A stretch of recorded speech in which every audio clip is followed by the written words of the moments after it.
On the 7th of June 2005, a young lady by the name of Augustina Arebu would board a bus from Benin City heading to Abuja to meet her fiancé, Ifeanyi Ozo. This journey would lead to one of the most heartbreaking tragedy in Nigerian history. Hello, good morning, good afternoon, good evening. Thank you for joining me today. I want us to listen to this story. It is a story that happened some time ago, whereby 6 Igbo youths were massacred in Abuja. And till today, the family, the loved ones, have not received justice. Justice has never been done to this massacre. And it's a reminder of our situation in Nigeria to tell us the reality facing us, because the Igbo people and the Biafran people in general are being killed in Nigeria. This killing started since 1945 till today, and it is not abating in anywhere. If there is any issue in Nigeria, the Igbo people are always a scapegoat. You see, after all Nigerians gathered together to choose their president, and we have seen what they call the obedient movement. And in the past, before the elections, people were saying that this obedient movement is a general movement that is supported by all the youths in Nigeria without minding the ethnicity or state of origin. But unfortunately, after the elections, we can see that everything has been turned against the Igbos. People are seeing the Igbos as a people who are looking for trouble, whereas it is clear that the election was rigged. And it is only normal for a candidate to approach a court or election or constituted election tribunal if the candidate sense or have evidence that they were rigged out of the elections. But today, when Peter Obi says that he is going to court to challenge the outcome or the process of the outcome of the elections, and the Igbo people in general are being victimized, are being hated, because Obi said he is going to challenge the outcome of the election. And it is clear that the election was rigged. And this is to vindicate the indigenous people of Biafra, IPOB, who have been preaching to our people to seek for a referendum to self-determination out of Nigeria, because our people are not wanted in Nigeria. So, with this story that we are listening to now, it is a testament to what we have been saying, that our people are not wanted in Nigeria. Let us listen and know what really happened.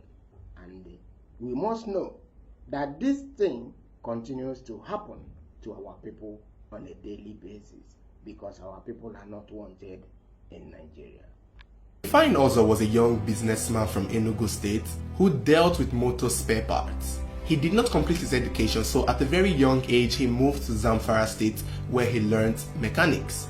After many years of being an apprentice, he moved to Abuja, where he opened a shop at the Apple Market in Abuja there, dealing with motor spare parts. Ifeanyi was so successful that he even had 2 shops, 2 motor spare part shops at 2 different markets in Abuja. But his major market was the one at Apple Market, and the other one was sometimes run by his younger brother Elvis Ozo, who lived with him in his self-contained in Abuja there. Now, according to Elvis, that morning on the 7th of June, It was said that Ifeanyi woke up with a particular glow, as though he was expecting something good to happen that day. Now, the press referred to Augustina as Ifeanyi's fiancée, but it was sort of implied by Elvis that the relationship between Augustina and Ifeanyi was sort of brand new. But regardless of whether or not this relationship was brand new or old, it doesn't justify the horrible event that unfolded later that night on the 7th of June 2005.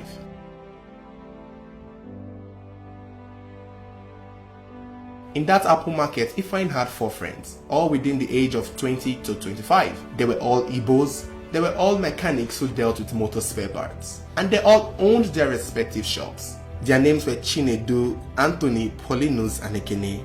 Ifeanyi had told them all about Augustina, so they were also excited to meet her for the first time. Ifeanyi didn't have a vehicle, but as a mechanic, finding a vehicle wouldn't be that hard. I mean, he swims in vehicles. A day before, or earlier that day on the 7th, it was said that a politician had come to bring his vehicle to Ifeanyi's shop to fix it.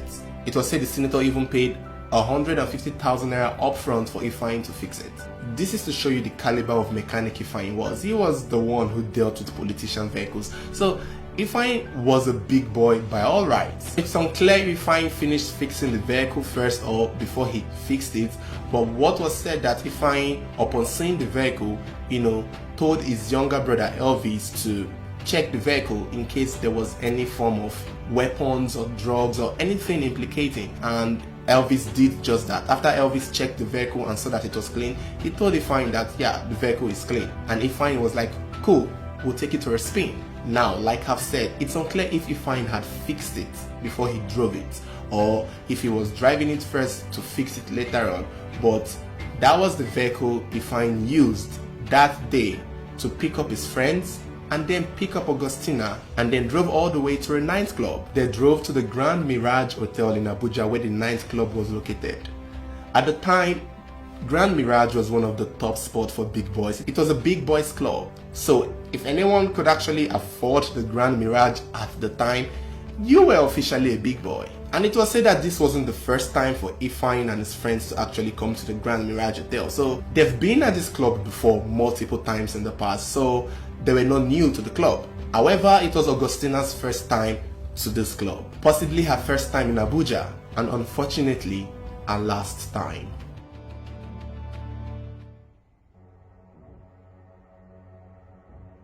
Now, when they were in the club, they had a few drinks, they partied, they danced, they chatted. It was like every other kind of club in the 2000s, so it wasn't like anything special. There were tables, music, food, drinks. People had their cliques, everyone had their table, people had their corners, people were mingling, people were there with their dates, people were there with their friends, people were there with their family. And so it was just a normal night club with the loud music, I'm guessing. So while Augustina was having a good time with her boyfriend Ifeanyi and his friends, somebody at the corner was giving her the look.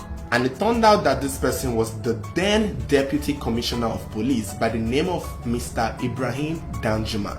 Ibrahim Danjuma was present in that nightclub that day, and he was the one giving Augustina the eye. He was the one winking, cutting eye, and giving a distant gesture from afar, more like he was hitting on her from afar. And it was said that Augustina caught all these gleams and all these glances, but she just wasn't bothered by it. After all, she knew she was pretty, so it's not surprising that someone was hitting on her. It's possible at some point she must have told the boys that, say, hey, this guy is giving me the eye, and they were like probably laughing it off as, trying to tell her that, wow, you're beautiful, of course somebody is going to give you the eye. All in all, Augustina plainly just ignored the gestures and focused on her boyfriend and his friends. But this did not sit well with Mr. Ibrahim Danjuma, who wasn't used to people not responding positively to his eye winking, I guess. It was said that Mr. Danjuma got up on his feet and walked to where Augustina was, totally ignoring the 5 boys she was sitting with, and began to make advances at her. This was the moment that would lead to one of the longest court battles days in Nigerian history. A tragedy that would have been avoided if this man just sat his butt down where he was and focused on the other girls that were throwing themselves all over him. But no, he decided to get up and go meet Augustina. So it's not clear if he was wearing his uniform, but I want to believe he was. That should give him more bragging rights, or that should probably give him the courage to stand up from his own seat, to walk up to Augustina, ignore all the 5 guys she was with, to ask her out. I mean, you have to wear the uniform of strength and power to be able to do that. I don't think he would have done that in his day wear or mufti wear. He was most likely in his uniform when he did that. And so if he was with his uniform, I'm sure there were many girls there who would want to throw themselves on him. He was young, handsome, powerful, and basically rich. So Mr. Danjuma could literally get any girl he wanted at that club. However, it was a girl who was ignoring his winks and eyes that he decided to go for. Why do we always go for the things we can't have? Oh man, I personally can't even approach a girl who is in the company of her younger brother. Talk more of a girl who is in the company of 5 young men. You must be Jesus to be able to do that kind of a thing, because even the deputy commissioner of police failed. When Danjuma approached Augustina directly, it was said she graciously turned him down. I'm sorry sir, thank you for your compliment. I know I'm pretty, thank you so much for the drinks if you've bought them for me, but I am with my boyfriend and we are having a good time, and thank you. And of course, it was said that the guys were quiet at first, hoping that the girl's kind rejection was going to do the magic and this man would respect himself and go back to his seat. But that didn't work. Apparently, Mr. Danjuma might have not been so used to being rejected. And so he persisted, he continued, he tried all the tricks on his sleeves just to get this girl to, probably go to his booth with him, or go to his table with him, or maybe take her home, I guess. Only God knows what he was planning to do with her. But the girl rejected again for the second time. And at this point, Ifeanyi and his friends could not just sit and keep quiet. They had to step in. And when they stepped in, of course, things was going to go south. These were guys and a man. And so this was about power now at this point. Who will this girl listen to? Deputy Commissioner of Police or 4 mechanics from Apple Market? Like, who is she going to follow home tonight? And it was clear that Augustina had already made her choice, despite the fact that she now knew that this was a high-ranking officer in the police. She still chose to be with the guy she had come all the way from Benin to see, and this did not sit well with Mr. Danjuma. At the same time, Mr. Danjuma's persistence on hitting on this girl did not sit well with Ifeanyi and his friends, and it was said that there was an argument, there was a scuffle.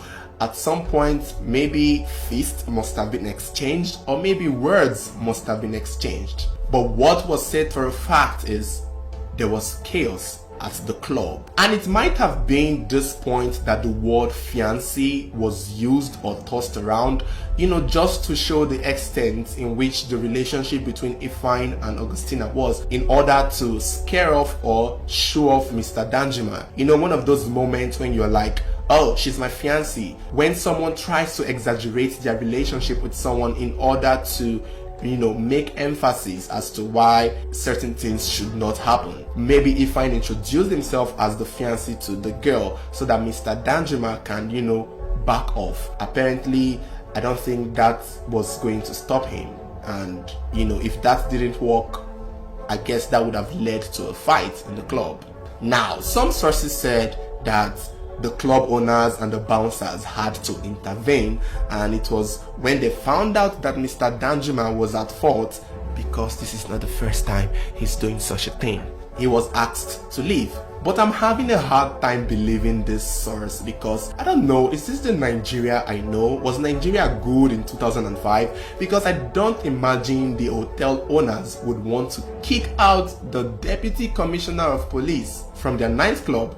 I don't think they would want to do that. I doubt. I don't know. If they did it, then wow, then that was impressive back then. But if they didn't do it, I wouldn't be surprised. However, there's a second source that claimed that when Mr. Danjuma couldn't fight these boys back, when Mr. Danjuma saw that he had lost, he stormed out of the club shamefully and angrily and just walked out completely. Yeah, this is more believable. This is more believable. So after Mr. Danjuma stormed out the club, the boys celebrated, they were happy. Finally, they fought out a bully and they tried to calm the situation down. The club had to go back to being, hyped, and the groove, the music kept on playing. It was said that the boys and Augustina, they stayed a little while longer just to make sure they had a good time, just to make sure that they had fun. And that was what they did, not knowing something very horrible was waiting for them outside the club in the streets of Abuja. The funny thing about this story is, anytime I think of it and when I was researching about it, I tried to see all the possible ways this could have been avoided. And honestly, the thing is, once a mind is made up to do evil, once the mind of a human being is made up to do evil, it's almost like only God can take control of that situation. Unfortunately, in this particular situation, it seems the devil might have won.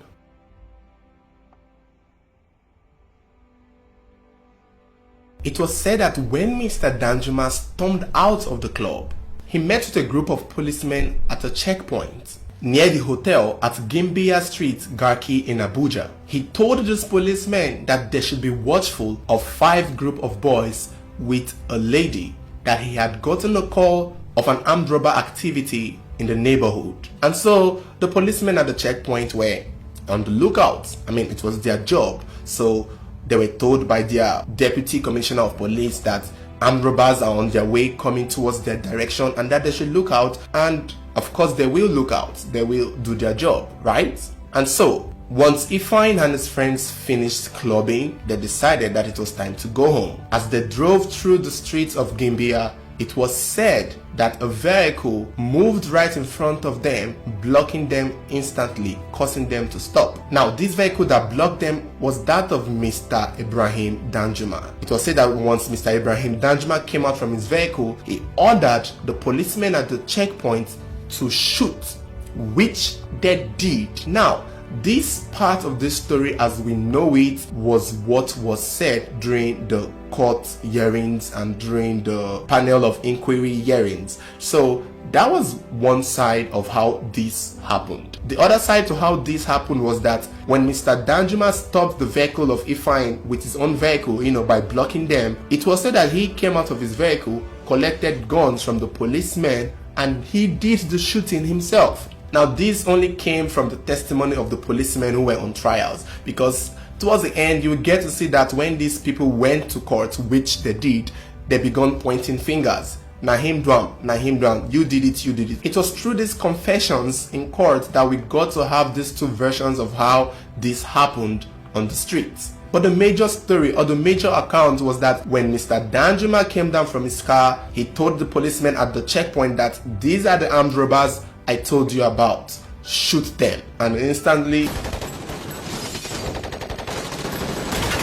the policemen shot. It was said they shot rapidly, killing about 4 of them instantly, including Ifeanyi. The only 2 people that were left was Anthony and Augustina. Now, let me just put in my own input here. This is why I believe the policemen in the court that accused Mr. Danjuma of being the one to shoot. You see, if it was the policemen at the checkpoint who did all the shooting, like Mr. Danjuma ordered them to, and if they shot rapidly, sprayed the bullet all over the car, they would have killed everyone, or at least injured some. But for the fact that Augustina was not shot at that checkpoint, for the fact that Augustina was not killed at that checkpoint, it kind of made sense to think that it's someone who knew her that would not shoot her, which is why I believe Mr. Danjuma might have been the one who had done the shooting himself, because he knew the girl and left her. And probably the reason why he left the boy Anthony was maybe Anthony was the one at the club who did not challenge him the most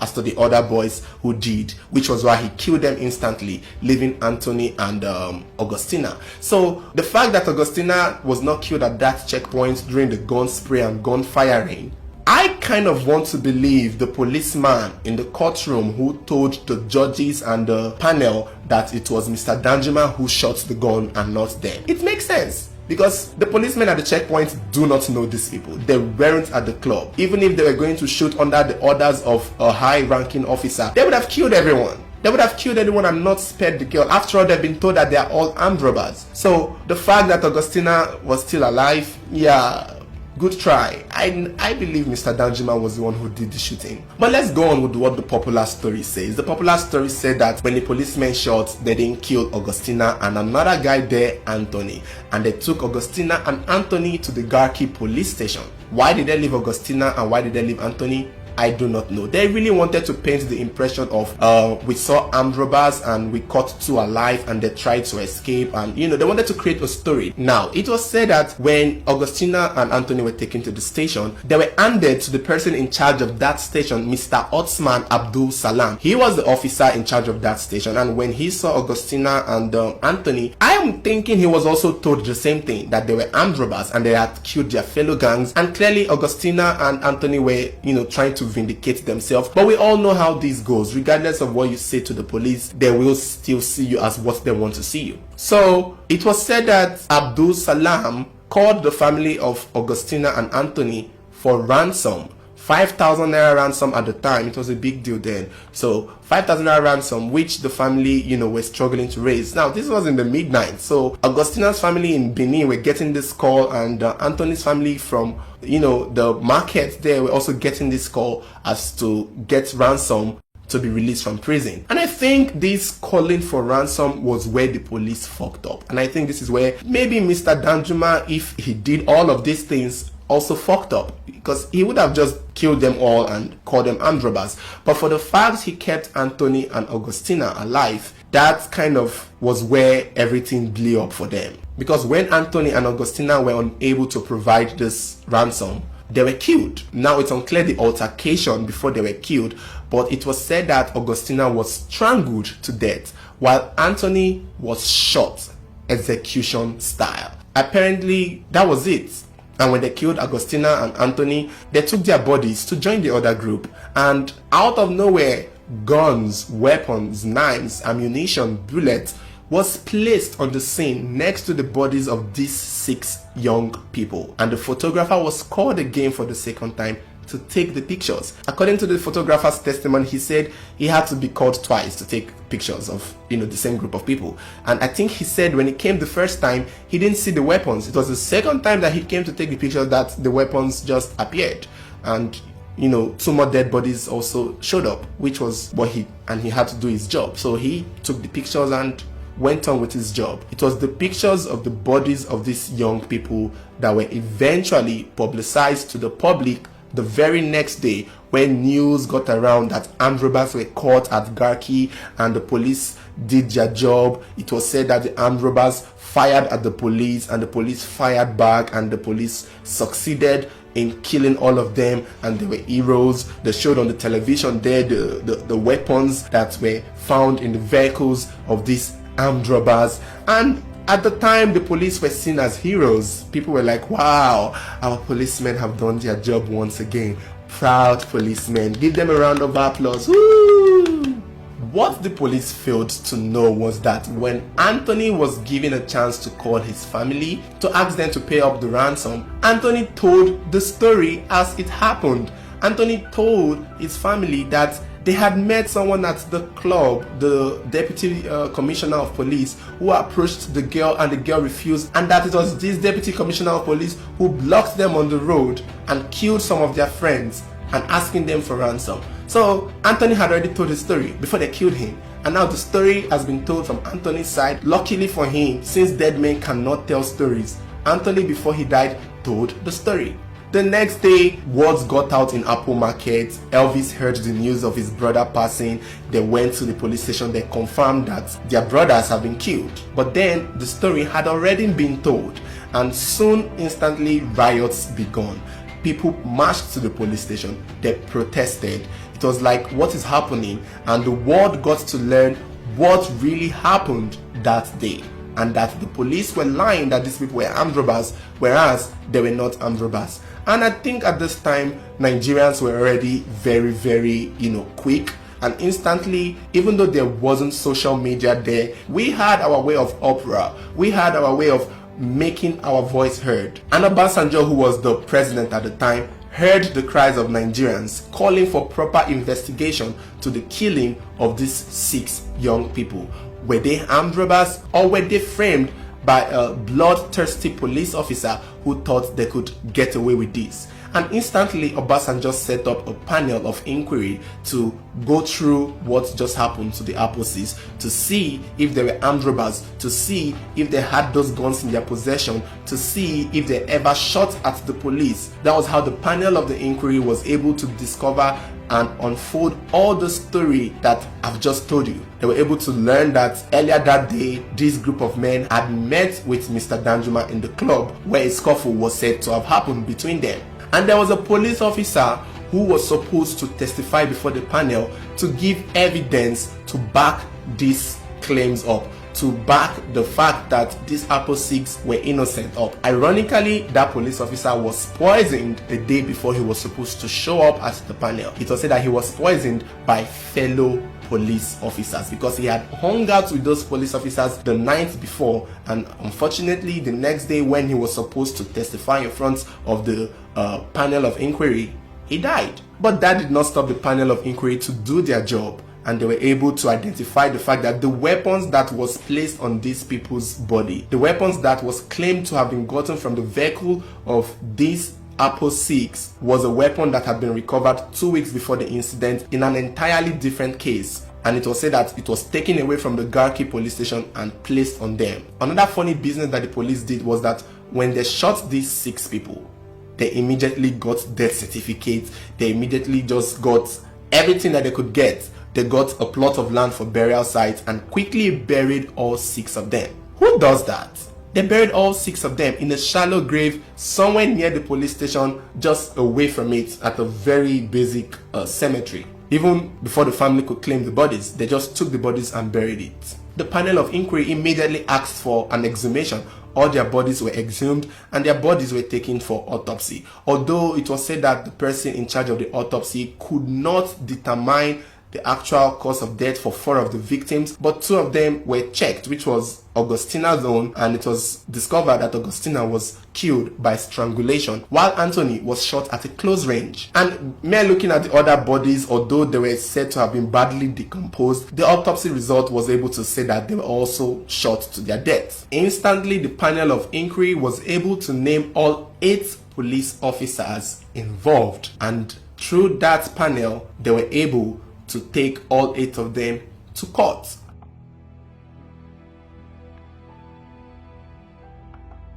Now, the Apo-6 case in court was a long battle. It spanned over 12 years. It was a messy journey back and forth, with the police officers pointing finger at the other. This one saying, I did not do it, you did it, he did it, he was the one who did it was not me.